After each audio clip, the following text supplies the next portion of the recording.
자, 이제 모두 일어서서 하나님께 이제 기도로 나가겠습니다.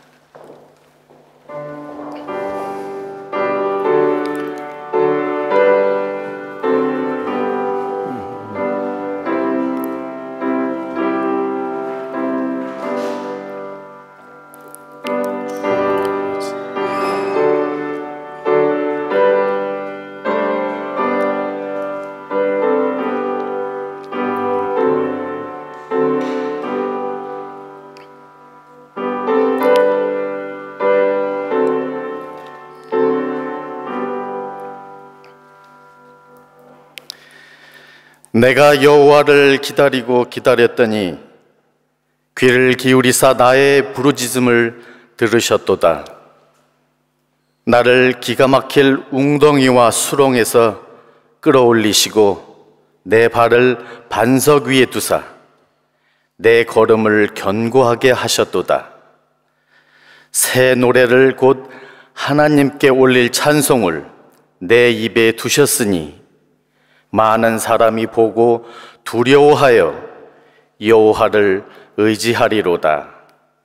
하나님은 영이시니 예배하는 자가 영과 진리로 예배할지니라. 아멘. 우리의 피난처가 되신 주님의 이름을 찬양합니다. 늘 연약한 우리들을 붙들어 주시고 환난에서 건져 주심을 감사합니다. 이 시간 주님의 구원의 감격이 넘치게 하시고 믿음이 없는 자들에게 믿음이 생기게 하여 주옵소서. 끊임없는 성령의 감동이 있게 하시고 성령의 위로하심 가운데 참된 소망을 발견하는 예배 되게 하옵소서. 우리 주 예수님 이름으로 기도합니다. 아멘. 자, 이 시간에는 하나님과 나만이 하는 죄를 조용히 침묵 가운데 고백하도록 하겠습니다.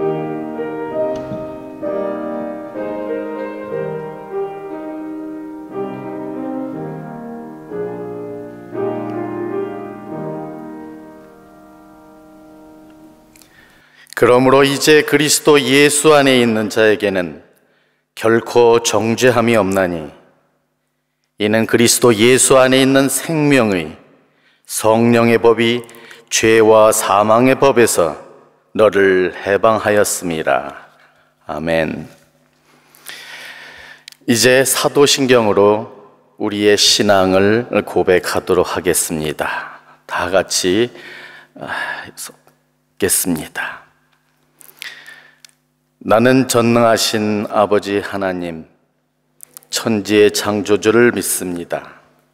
나는 그의 유일하신 아들 우리 주 예수 그리스도를 믿습니다. 그는 성령으로 잉태되어 동정녀 마리아에게 나시고 본디오 빌라도에게 고난을 받아 십자가에 못 박혀 죽으시고 장사된 지 사흘 만에 죽은 자 가운데서 다시 살아나셨으며 하늘에 오르시어 전능하신 아버지 하나님 우편에 앉아 계시다가 거기로부터 살은 자와 죽은 자를 심판하러 오십니다. 나는 성령을 믿으며 거룩한 공교회와 성도의 교제와 죄를 용서받는 것과 몸이 부활과 영생을 믿습니다. 아멘.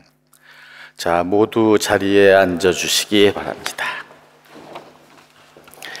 다음은 찬양이 있겠습니다. 그 후 기도에 이정현 집사님께서 하시겠습니다.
기도드리겠습니다. 하나님 아버지, 오늘도 우리를 한 곳에 혹은 시간과 장소가 각기 흩어져 있는 그러한 세상에서 오직 한 분 하나님을 예배하게 하심에 감사합니다. 우리의 모습이 다르듯 예배의 자리가 이렇게 변화될 것을 우리가 감히 생각하지 못했습니다. 그러나 만물의 창조자, 모든 것의 처음이신 하나님의 손안에 이 모든 것이 붙들려 있음을 또한 믿습니다.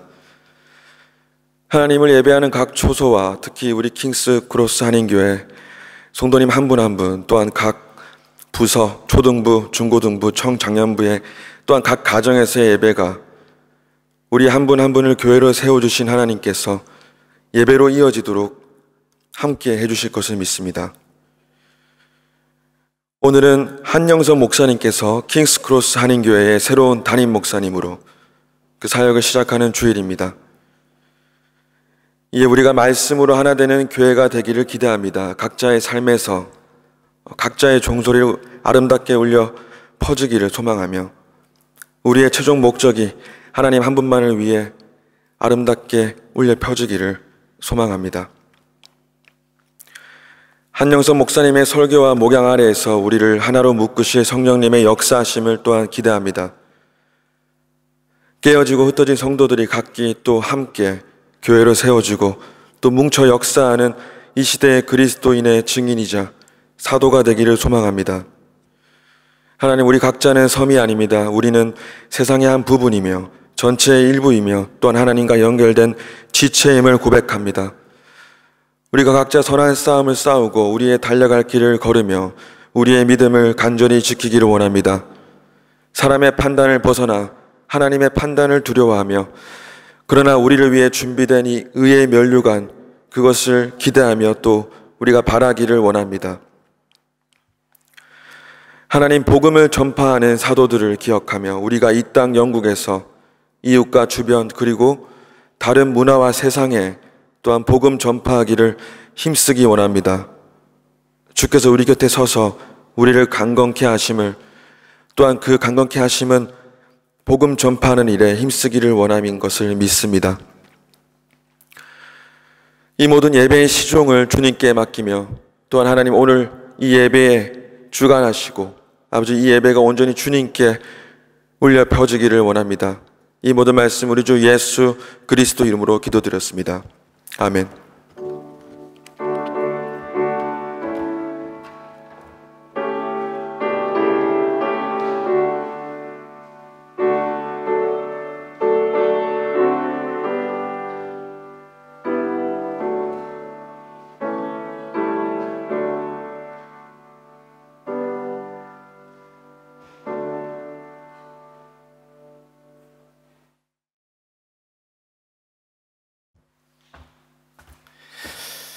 자, 교회 소식입니다. 네. 오늘의 말씀은 오늘 청빙돼서 이제 첫 말씀을 이제 우리 한영석 목사님께서 주십니다. 그 예배 후에 우리 다과를 나누면서 지금 오신 우리 성도님들 아마도 한 분 한 분 가족들 다 같이 인사를 나눌 수 있는 시간을 갖겠습니다. 자, 우리 그 청빙 오신 우리 한영석 목사님, 우리 이렇게 나오셔서 가족들과 나오셔갖고 우리 킹스크로스 교회에서 감사하게 청빙을 받은 것에 대해서 우리 또 감사를 드리고 또 환영하는 인사가 있겠습니다. 예, 저 가족들 나와서 예.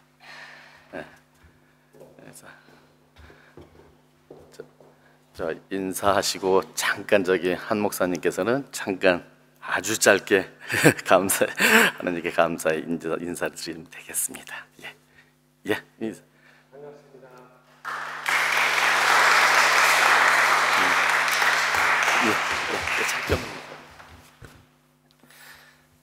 반갑습니다. 반갑습니다, 여러분.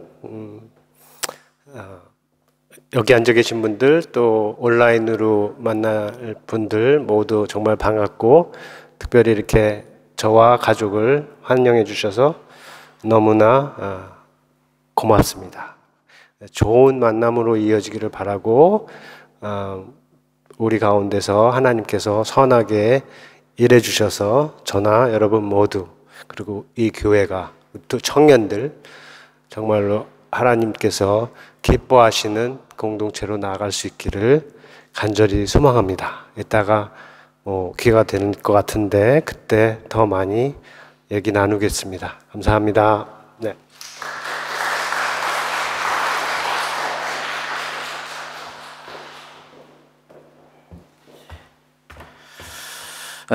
다음 성경 봉독에 김근영 집사님께서 하시겠습니다. 그 후 한영선 목사님께서 단비 같은 내 교훈을 들으라 라는 제목으로 말씀 주시겠습니다.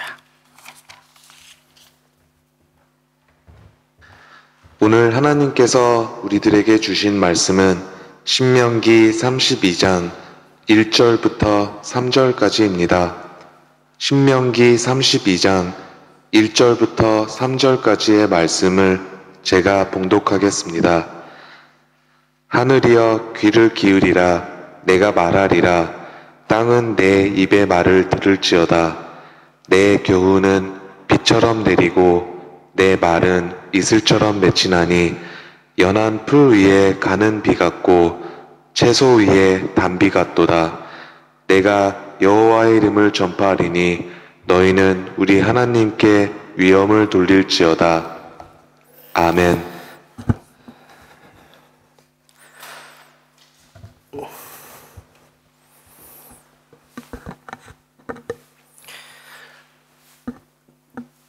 지난 7월 4일에 제가 여기 왔었죠. 그때 뵌 분들도 있고 그때 여러분과 만났는데 오늘 이렇게 만나게 되어서 더 많은 분들을 만날 수 있어서 너무나 기쁘고 감사합니다. 그때 제가 첫 설교가 될지 마지막 설교가 될지 모른다고 말했는데 오늘 이 자리에 이제 다시 서게 됨으로써 그때 몰랐던 답을 확실하게 받았다고 생각을 합니다. 이제부터 킹스크로스 한인교회 담임 목사로서 여러분과 함께 하면서 나타날 제 자신의 모습도 궁금하고 또 여러분과 저와의 만남을 하나님께서 어떻게 이끌어 가실지 기대가 되기도 합니다. 우리의 만남을 통해서 저와 여러분의 만남을 통해서 이 교회를 킹스크로스 런던, 킹스크로스 한인교회를 정말로 하나님의 영광을 드러내는 또 하나의 런던의 또 하나의 아름다운 주 예수 그리스도의 교회로 세워가실 우리 성령의 역사를 함께 바라고 기도하고 나아가기 원합니다. 오늘 계속 오시는 분들이 있네요. 오늘의 말씀을 구할 때 감동으로 주신 주제가 단비입니다. 단비. 여러분 한국에서 잘하신 분 다 알겠지만 영국에서 자란 우리 청년들이 단비를 얼마나 알고 있어요? 단비 아세요? 비가 달다는 뜻인가요? 그런 뜻 같아요. 스윗하다 뭐 그런 뜻인 것 같기도 한데 근데 왜 단비일까요? 비가 달지는 않을 텐데 왜 단비일까요? 그것은 내리는 비가 꼭 필요한 때 알맞게 내리기 때문입니다. 꼭 필요한 곳에 알맞게 내리는 비, 그것을 두고 단비라고 합니다. 단비. 이에 상응하는 이거를 번역하는 영어를 찾으면 그래서 어떻게 될까요? Sweet rain이 아니고 단비의 영어 번역은 Welcome rain, Much needed rain, 아니면 Timely rain. 그래서 Welcome rain in the drought, 가뭄 때의 단비를 그렇게 번역을 할 수 있는 것입니다. 그러니까 비가 꼭 필요한 상황에서 내리는 비죠. 그러니까 얼마나 좋았으면 우리 조상들이 그것을 단비라 했을까 생각해 봅니다. 제가 아직은 여러분을 잘 모릅니다. 여러분 가정과 그리고 심지어 이 교회에도 잘 모르지만 오늘과 앞으로 제가 할 모든 말과 일과 행위, 그것이 여러분에게는 진짜 단비가 되기를 바랍니다. 그리고 그렇게 되기 위해서 하나님께서 저와 항상 함께 하시기를 기도합니다. 그런데 저는 이미 하나님께서 그렇게 하고 계시다고 믿고 감사하고 있습니다. 그것을 보여주는 계기가 많이 있었는데, 특별히 오늘의 말씀, 이것을 준비하는 과정에서 확실하게 보여주었습니다. 어떻게 그러냐? 제가 킹스크로스 교회에 와서 담임 목사로서 첫 번째 하게 될 설교, 오늘의 설교에서 무슨 설교를 해야 할까? 이런 질문을 가지고 있을 때 이 마음에 주신 감동이 아까 말씀드린 단비입니다. 단비라는 주제를 주셨어요. 그래서 그 단비라는 주제를 가지고 제가 하나님 기도하고 있는 중이었는데 아직 본문은 정해지지 않았습니다. 오늘 본문을 여기다 다시 틀어주시면 고맙겠는데, 이 본문은 아직 정해지지 않았습니다. 그러니까 본문은 정해지지 않았고 단비라는 주제를 가지고 킹스크로스에서 첫 설교로 함께 나누고 싶다, 그런 마음을 가지고 있었던 거죠. 그러는 중에 성경을 마침 읽고 있다가 이 단비가 들어가 있는 오늘의 본문을 만난 겁니다. 제가 설교를 준비할 때는 보통 주제를 정하고 그에 맞는 본문을 이렇게 찾죠. 뭐 저만이 아니고 많은 목사님들이 그렇게, 아니면 강의 설교를 읽으면 본문을 먼저 받고 그 본문을 묵상하고 준비하는 중에 하나님께 나눌 메시지를 이렇게 적기도 하죠. 그런데 오늘 나누는 설교는 단비 같은 내 교훈을 들으라. 이거는 주제도 따로 주시고 그리고 본문도 제가 찾은 게 아니고 만나게 하셨다는 거죠. 조금 더 이게 여러분이 안 놀라울 수도 있는데 조금 더 얘기를 진행을 하면, 제가 지난주까지 일린교회를 다녔죠. 일린교회에서 올해 2021년 새해를 시작하면서 제가 청년들 중에 원하는 사람들, 그 사람들하고 함께 성경 통독 1년 성경 읽기를 시작을 했습니다. 여러분 들어보셨는지 모르지만 맥체인 성경 읽기표라고 있죠. 그거를 1년 이렇게 쫙 다 돼 있는데 그거를 따라서 청년들하고 읽기를 시작했는데, 그거를 따라 읽던 7월 어느 날에 이 본문을 만난 겁니다. 더 놀라운 거는, 만약에 제가 그 맥체인 성경 읽기표를 그대로 따라갔다면, 그래서 만약 정상 속도로 가고 있었다면 신명기는 6월 말에 끝나고 그러면 7월에는 여호수아를 읽고 있었을 것입니다. 그런데 제게 속도가 좀 늦어졌고 그리고 아직 신명기를 읽고 있던 중이었죠. 그때 말씀드린 단비라는 주제를 생각하고 있다고 했었죠. 그리고 신명기 31장을 지나서 32장으로 넘어가는 그 길목에서 오늘 단비를 만난 겁니다. 이 단비라는 글자, 이 두 글자가 마치 내가 오기만을 기다렸다는 듯이 저를 빤하게 거기서 바라보고 있었던 것입니다. 이 단비라는 단어는 영어 성경으로 읽으면 만날 수 없는 단어입니다. 그리고 한글 성경으로 읽어도 딱 두 군데만 나옵니다. 히브리어 성경으로 하면 6번 사용된 단어인데 한글 성경으로 하면 딱 두 군데만 나오는 거죠. 그러니까 제가 그대로 읽고 여호수아로 갔다면 이것을 읽고 있었을지도 모르는데, 때마침 하나님의 타이밍에, 하나님의 때에 여기를 지나가게 하셔서 그 마음, 제 마음과 말씀이 딱 만나게 하셨으니까 제가 감탄이 안 나올 수가 없는 거죠. 이게 저에게도 항상 있는 일은 아니에요. 미리 말씀드리지만. 그리고 저는 이것을 필요 이상으로, 이런 경험을 필요 이상으로 말하고 싶은 마음은 없습니다. 그러나 제가 마음에 하나님께서 주신 감동 3가지는 여러분하고 같이 나누고 싶어서 이 얘기를 시작했습니다. 첫 번째는 뭐냐면, 여러분에게로 오는 저의 길을 하나님께서 분명히 인도하셨다.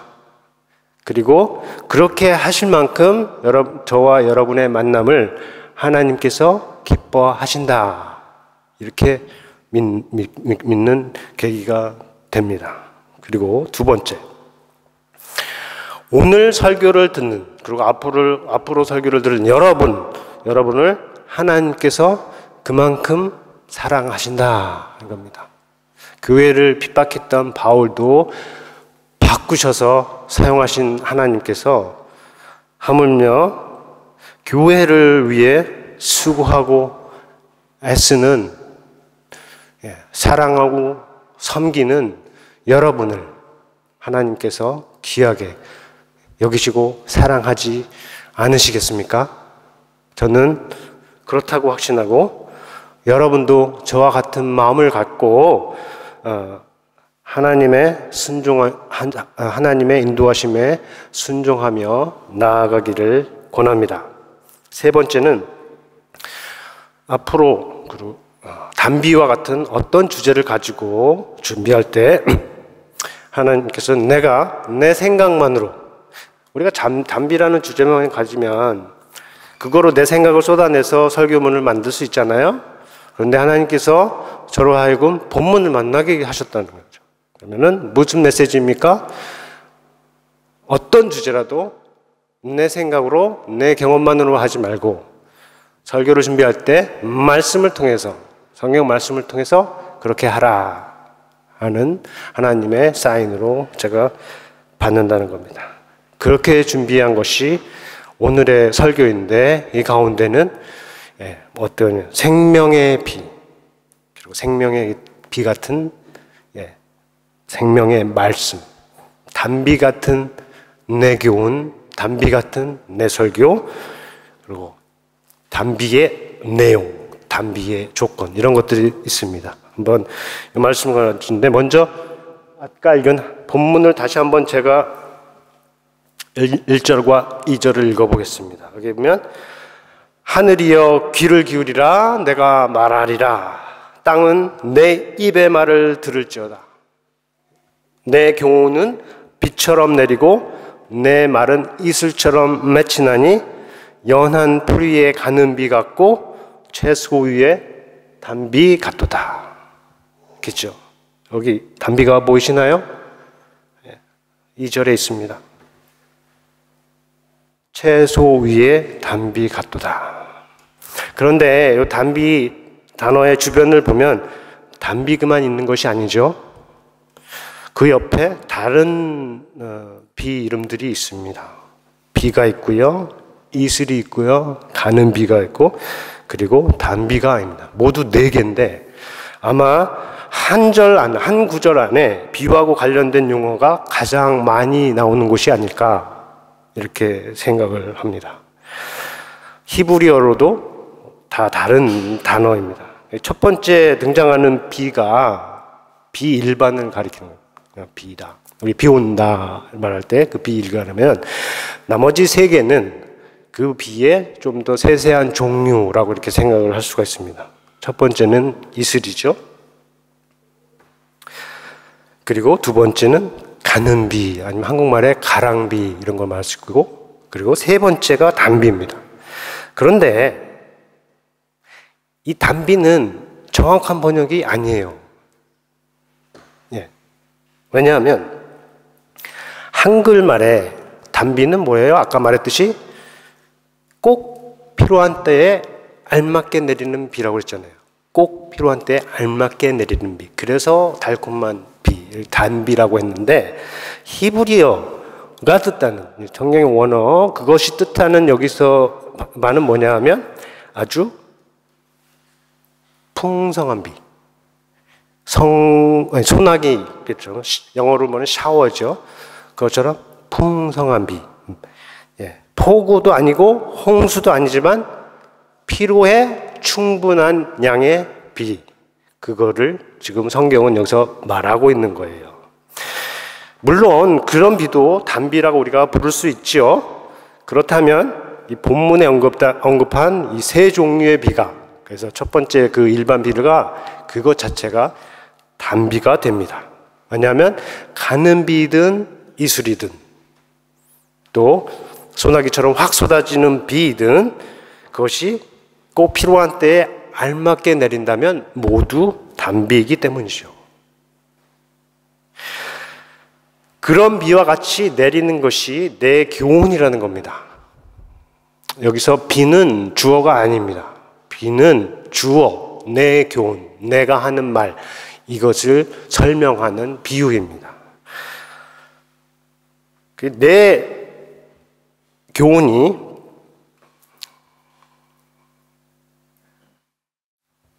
비에 비유되는데, 여러분, 비가 풀과 나무 뿐만 아니라 땅에 사는 모든 생명체의 생명 유지와 성장에 그것에 꼭 필요하듯이 지금 말하는 것은 내 말이, 내 교훈이 그것을 듣는 이들의 생명과 생명 유지와 그리고 성장에 꼭 필요하다, 그 말을 하는 거죠. 그런데 여기서 내 교훈이라고 할 때 나는 누구예요? 여기서 나는 누굴까요? 네, 모세입니다. 사람 모세입니다. 이 부분에 대해서 우리가 생각해보고 말할 것이 많이 있지만 오늘 설교 주제와 연결해서 하나만 말하자면 하나님의 말씀과 사람의 말, 그것이 성경, 하나님의 말씀과 사람의 말이라는 측면에서 성경을 얘기를 하고 싶습니다. 하나님의 말씀인 성경, 이 성경은 우리가 뭐로 믿습니까? 하나님의 말씀이라고 믿죠. 근데 성경을 펴보면 실제적으로 구석구석 가보면 무엇을 발견합니까? 모두 사람의 말과 글로 되었다는 것이죠. 물론 하나님께서 부르시고 세우시고 보내신 사람입니다.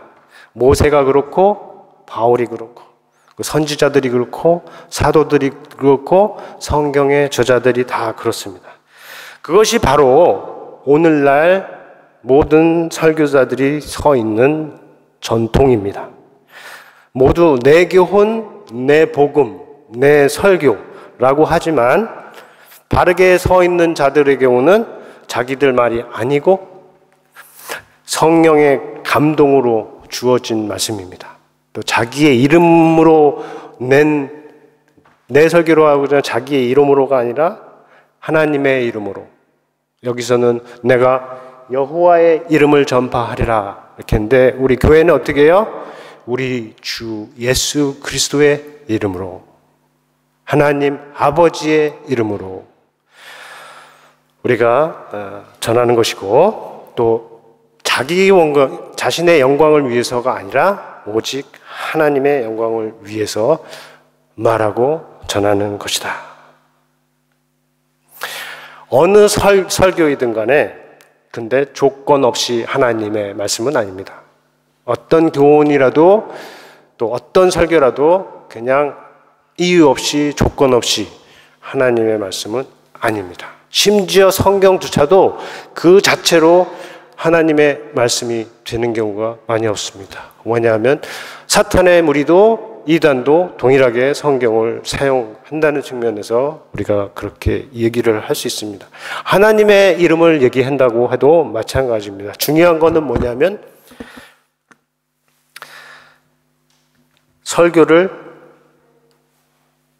준비할 때 성령의 감동하심으로 하나님이 함께 하셔야 되고, 그리고 설교를 받을 때 설교를 받는 마음에 하나님의 감동하심이 있을 때, 그때 사람의 말이 하나님의 말씀이 되는 사건, 역사가 있는 것입니다.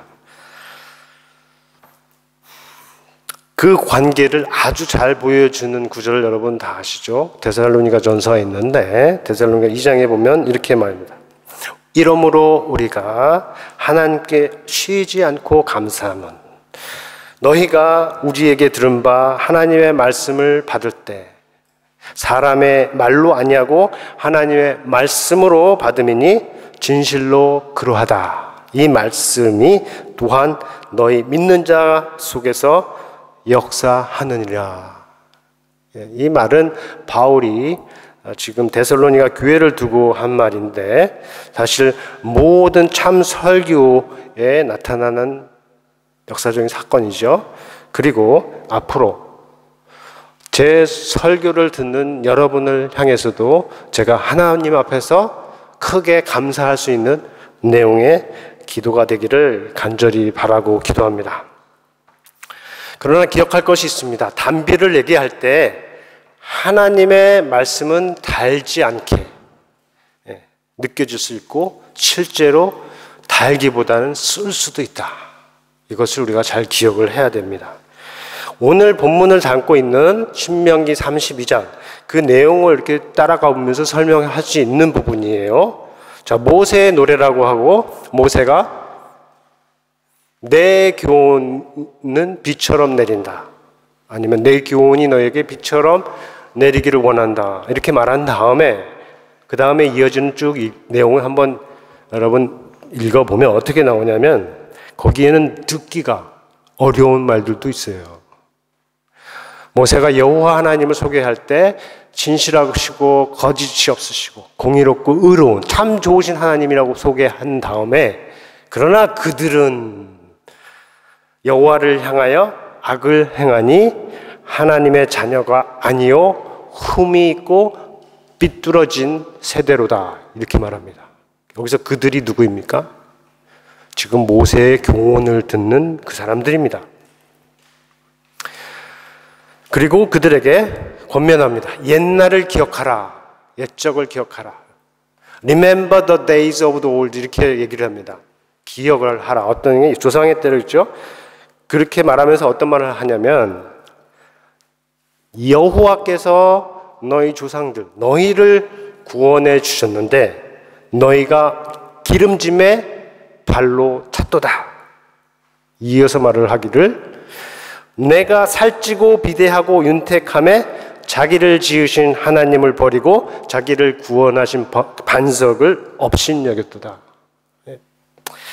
여러분 우리가 흔하게 보는 거죠. 어려울 때는 하나님께 간절히 매달리고 어려울 때는 참 겸손해지는데 잘 되니까 늘어나니까 풍요로워지니까 하나님을 버린다는 것이죠. 교만해진다는 것이죠. 이게 성경이 계속해서 이스라엘 백성에게 주신 하나님의 메시지였습니다. 분명 하나님을 믿을 경우 다 잘 됩니다. 하나님께서 그렇게 약속을 하셨어요. 물질적으로만 잘하는 게 아니고 영혼이 마음이 모두 다 잘 되는 부분이 있습니다. 그런데 그때 그 다음이 중요한 거죠. 이스라엘을 두고 모세가 여호와의 말씀을 소개하는데 아주 화가 난 말씀입니다. 어떻게 해요? 내가 내 얼굴을 그들에게서 숨겨 그들의 종말이 어떠함을 보리니 그들은 심히 패역한 세대라고 진실이 없는 자녀입니다. 앞에서는 흠이 있고 삐뚤어진 세대라고 그러는데 여기서는 어떻게 해요? 패역한 세대라. 진실이 없는 자녀로다. 내가 재앙을 그들 위에 쌓으며 내 화살이 닿을 때까지 그들을 쏘리라. 이것이 지금 신명기 22장에 모세의 교훈에 담긴 메시지입니다. 자, 이런 메시지 내용이 자세히 보면 우리가 말하면 좋은 겁니까? 듣기에 편한 겁니까? 내용적으로 무겁습니다. 경고고, 책망이고, 이런 메시지, 이가 과연 단비가 될 수 있나요? 쉽게 말해서 설교자가 서서 여러분을 책망하는 그런 말들을 한다면 그것이 여러분에게 단비가 될 수 있습니까? 저는 될 수 있다고 믿습니다.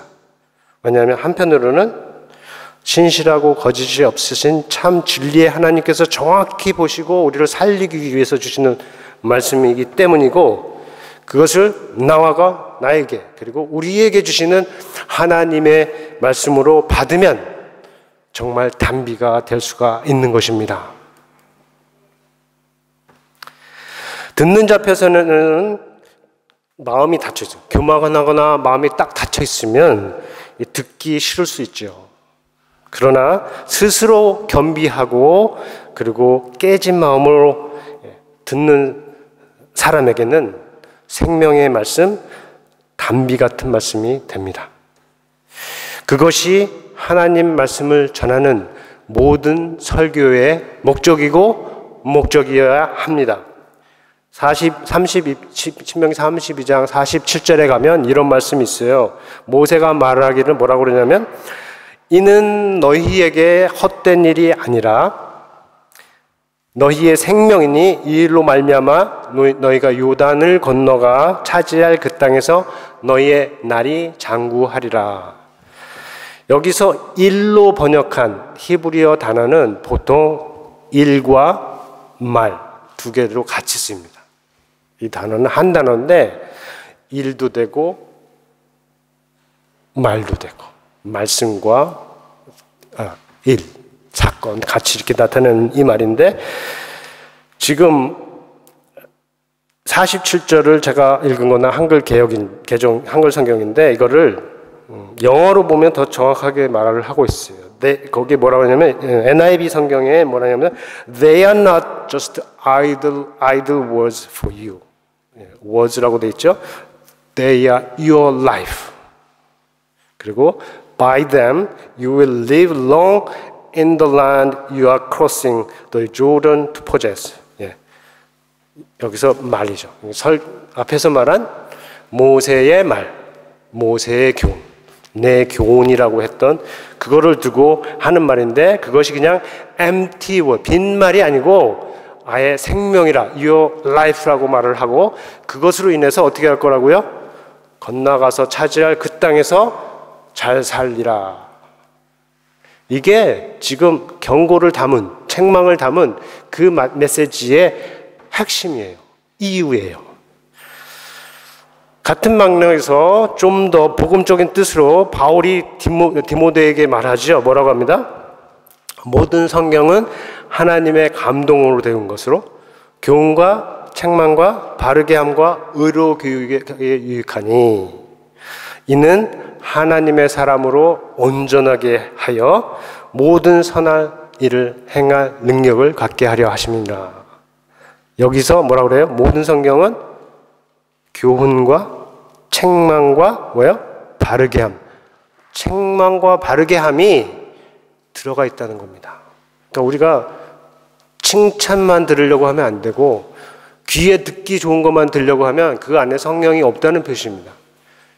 참 하나님의 사람은 이 말씀에 귀를 기울입니다.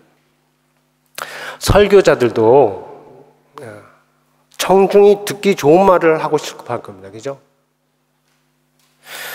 그러나 선지자와 사도의 전통에 서 있는 사람이라면 그렇게 할 수 없음을 아주 잘 압니다. 엘리야가 그랬고, 에레미야도 그랬고, 베드로도 그랬고, 바울도 그랬습니다.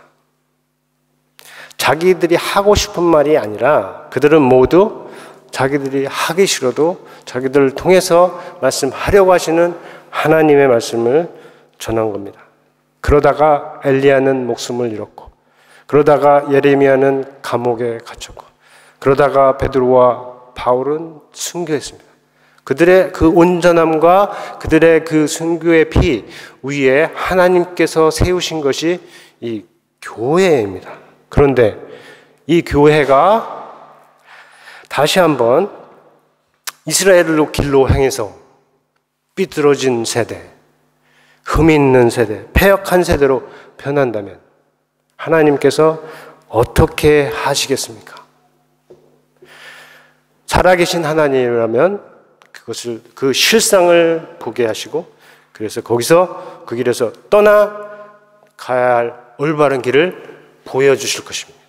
그것을 어떻게, 무엇을 할까요? 말씀과 성령으로 하시는 것입니다.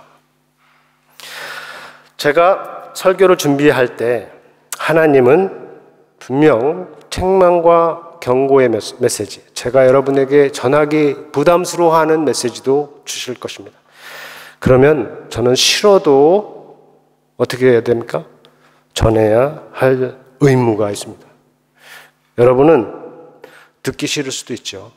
그러나 그런 마음이 들 때 저의 마음, 저의 진정한 마음, 그리고 그 말을 전하는 하나님의 그 깊은 뜻, 그것을 여러분들이 기억을 하면 좋겠습니다.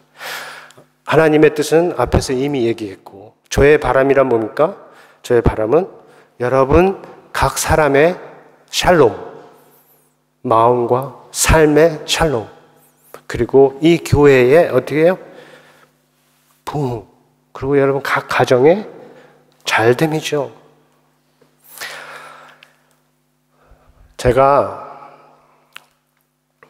하나의 그 예화로 얘기할 수 있는 것 중에 뭐냐면, 제가 이제 청년들을 이제 인도할 때 이런 일이 있었어요. 다른 청년들에 대해서 불평하는 청년이 있었어요. 속상하고, 왜 그렇게 하는지 모르겠다, 불평해하고 속상해하는 청년이 있었는데, 같이 얘기하면서 제가 아주 어렵지만 힘들지만 하나를 지적해 줬어요. 그거는 너로 인해서 힘들어하는 사람도 있다, 그 얘기를 해줬어요. 힘든 얘기죠. 그런데 그 청년이 또 받기가 힘들죠. 어떻게 했을까요? 이렇게 가든지 이렇게 갈 수 있었는데, 그 청년은 그거를 힘들지만 받고 순종하고 따라갔어요. 그 시간이 지나니까 그 청년이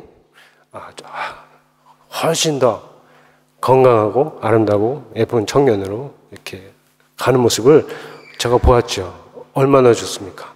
그게 목사를 통해서 말씀을 주시고 역사하시는 하나님의 일입니다. 여러분, 그 동일한 일들이 우리 교회 만난 가운데서 일어나기를 간절히 소망합니다. 그렇기 위해서 꼭 필요한 것이 하나 있습니다. 무엇일까요? 말씀을 기다리고 사모하는 마음이다. 모든 비가 단비는 아니죠.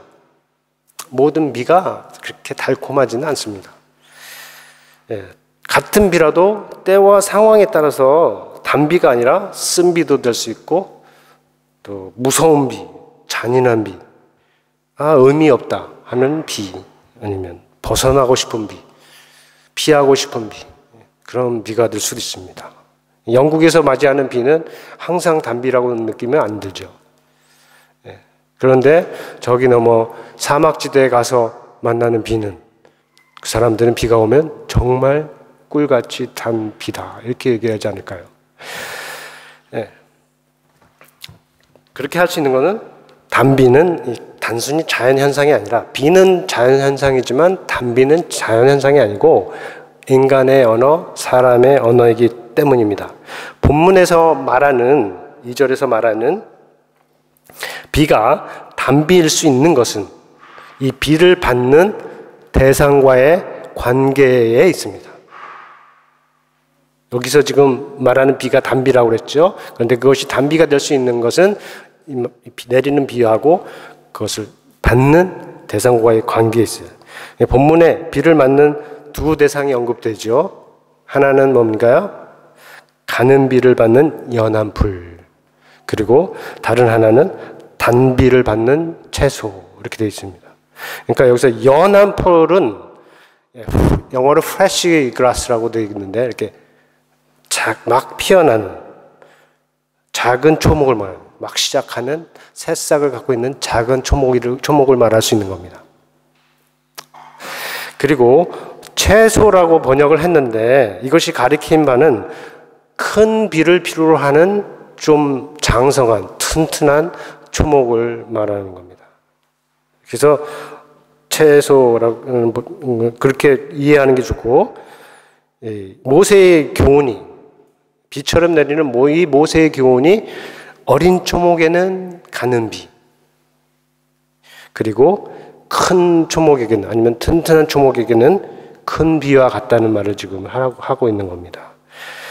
어린 초목에게, 막 피어나는 그 초목에게 소낙비와 같이 큰 비가 한꺼번에 쏟아지면 어떻게 되나요? 그러면 위험할 수 있어요. 뿌리가 뽑혀서 갈 수 있고. 반면에 큰 초목에, 큰 비를 필요하는 초목에게 비가 조금씩 오면 어떻게 돼요? 아무 도움이 되지 않을 겁니다.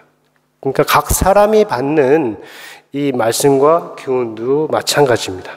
교회에는 젖을 먹어야 하는 경우가 있고, 그리고 이제는 단단한 음식을 먹어야 하는 사람이 있습니다.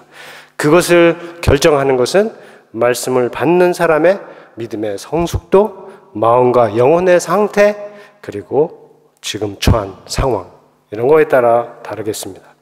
그러나 어떤 상황이든지 어떤 상태에 있든지 공통적인 것이 하나 있는데, 그것은 비를 기다리는, 비가 꼭 필요한 초목과 같이 살아계신 하나님의 말씀을 간절히 사모하는 마음입니다. 오늘 찬송에 했죠. 빈들의 마른 풀같이 갈급한 내 영혼, 모두 다 하나님의 은혜, 하나님의 말씀을 간절히 바라고 갈급해하는 것을 지금 말하고 있습니다. 시편 42편에 표현된 마음하고 같습니다. 거기에 뭐라고 되어 있나요? 하나님이여, 사슴이 시냇물을 찾기에 갈급함 같이 내 영혼이 주를 찾기에 갈급합니다. 내 영혼이 당신 살아계신 하나님을 찾기에 갈급하나이다. 내 영혼이 하나님, 살아계신 하나님을 갈망하나이다. 사슴이 시냇물을 찾기에 갈급한 같이, 이렇게 표현을 하고 있는 거죠. 그런 마음이 사실 비를 단비로 받을 수 있는 마음입니다. 여러분, 살다 보면, 또 교회를 다니다 보면, 사람들과 관계하다 보면 어떤 일이 일어나요? 마음이 다쳐버리는 일들이 일어나죠. 지금까지 목회 중에 그렇게 돌같이, 바위같이, 심지어 청년들 가운데도 마음이 다친 마음들을 많이 만났습니다. 이해가 충분히 되고, 그리고 함께 하지만 정도는 아니죠. 정도라고 하면 right way, right course는 아니죠. 마음이 다치는 게. 성경적으로 말할 때 정도는 뭡니까?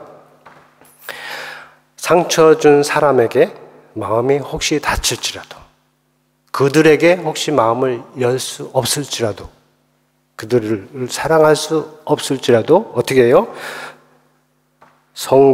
정도는 하나님께는 항상 마음이 열려 있어야 한다. 이게 정도입니다. 사람 간에 상처가 있고 다툼이 있어서 이렇게 다칠 수 있지만, yes, 그건 이해할 수 있어요. 그러나 그 마음이 하나님을 향해서도 똑같이면 안 되고, 하나님을 향해서는 항상 열려서 돌 같은 마음이 아니라 살 같은 마음으로 있어야 한다는 겁니다. 그러면 하나님께서 일하십니다. 하나님께서 일하실 수 있습니다. 말씀을 통해서 일하시고, 성령을 통해서 이루시고, 그리고 교회를 위해서 일하십니다. 여러분을 위해서 일하시고요. 제 설교가, 이제 제가 제 설교라고 할 때 어떤 의미인지 아시겠죠? 제 설교가 하나님께서 여러분에게 내리시는 단비와 같기를 바란다고 이미 말씀을 드렸습니다. 그러기 위해서 저는 노력해야 할 것입니다. 저는 설교 준비에 있어서 내 자신을 비우고, 내 생각을 내려놓고, 그리고 복잡한 내 관계조차도 내려놓고 오직 하나님의 도우심만을 구할 것입니다. 그리고 여러분은 어떻게 해야 될까요? 마음과 생각에서 여러분의 것을 내려놓고, 특별히 설교 앞에서, 하나님 앞에 말씀 앞에서 여러분 생각, 똑같이 생각, 감정, 관계 이런 모든 것 내려놓고 마음을 비우고 낮아지고 겸손한 마음, 그리고 부드러운 살 같은 마음으로 하나님의 말씀을 간절히 구할 수 있기를 바랍니다. 매주 하나님의 말씀을 사모하며 나오실 수 있기를 바랍니다.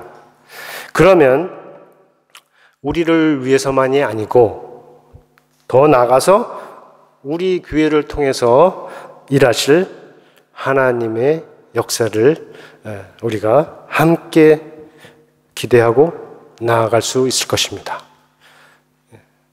그것이 오늘 여러분에게 전하는 내 단비와 같은 내 교훈을 들을지어다의 주의 메시지가 되겠습니다. 함께 기도하겠습니다. 하나님, 오늘 단비와 같은 내 교훈에 대해서 말씀을 나눴습니다. 듣기 싫어도, 책망하는 소리라고 하더라도 믿음으로 모세의 교훈을 받았던 이스라엘 백성들, 그들 중에 신실한 자들처럼 오늘날 세우신 목자들을 통해서, 세우신 설교자들을 통해서 전하시는 하나님의 말씀을 받는, 하나님의 사람의 말로가 아니고 하나님의 말씀으로 받으려고 하는 모든 교회에 하나님께서 귀하게 여겨주실 줄 믿습니다. 그러한 하나님의 기쁨과 즐거움이 우리 킹스크로스 한인교회에도 있기를 원합니다. 하나님께서 우리하고 함께 하실 때 기쁨으로 기쁘게 함께 하시기를 간절히 원하고 소망하며 예수님의 이름으로 기도합니다. 아멘. 아멘.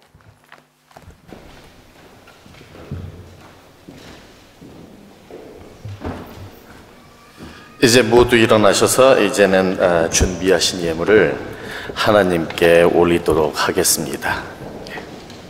그리고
하나님, 이 시간 하나님을 사랑하는 마음으로, 자원하는 마음으로 헌금을 드렸습니다.